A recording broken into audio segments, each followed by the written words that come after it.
Let me make you all understand what this is all about. And there are plenty of naysayers about every idea that you're ever going to come up with. But this is the beginning of real property tax relief for New Jersey. We had a 4% cap with 14 different exceptions, and with a local finance board filled with bureaucrats down in Trenton who decided they could give a waiver for any reason or no reason at all to increase property taxes.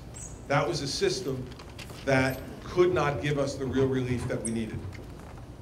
They all know, and I saw some signs here today, that I was in favor of a 2.5% constitutional cap, and I still am in favor of a constitutional cap.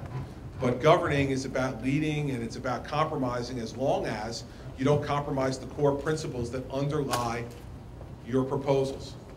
And this 2.0% cap represents compromise between myself and Senator Sweeney and the members of the State Assembly for achieving something that a lot of people didn't think we could, going from 14 exceptions to just 4 exceptions to that cap, and taking the local finance board and the Trenton bureaucrats out of deciding the level of your property taxes and putting it in your hands.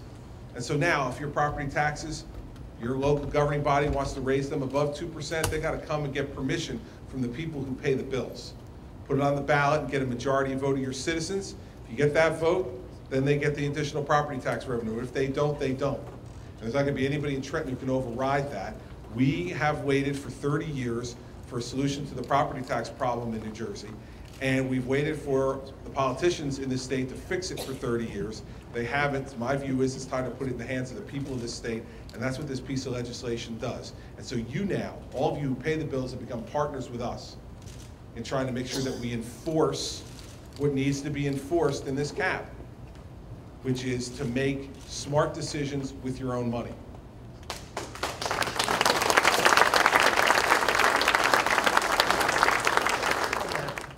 At the end of the day, Governor, maybe with you as the exception, truth be told, the 9 million people that live here rarely even know any of our names. The bottom line, becomes what they feel every day.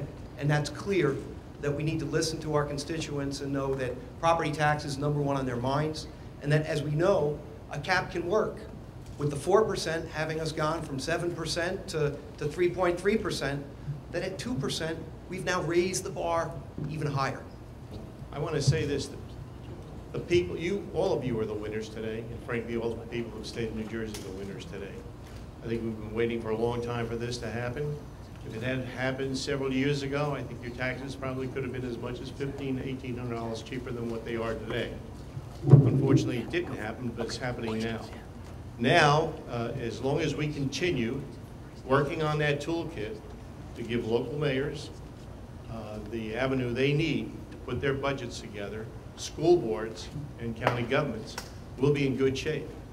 Special congratulations to the governor of New Jersey, who spent the spring and the better part of the summer, at least the first half of the summer, crisscrossing the state, moving up and down New Jersey, introducing what shouldn't be a difficult idea to grasp, but was for New Jersey a novel idea.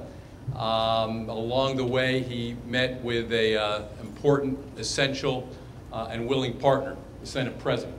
And together with the rest of this team, we celebrate today a great historic day for the people of New Jersey.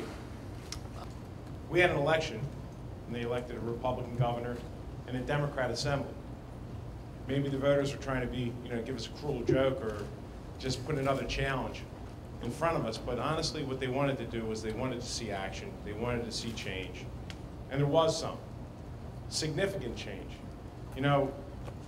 I read, because I do read all the articles, how the governor scored a victory after victory.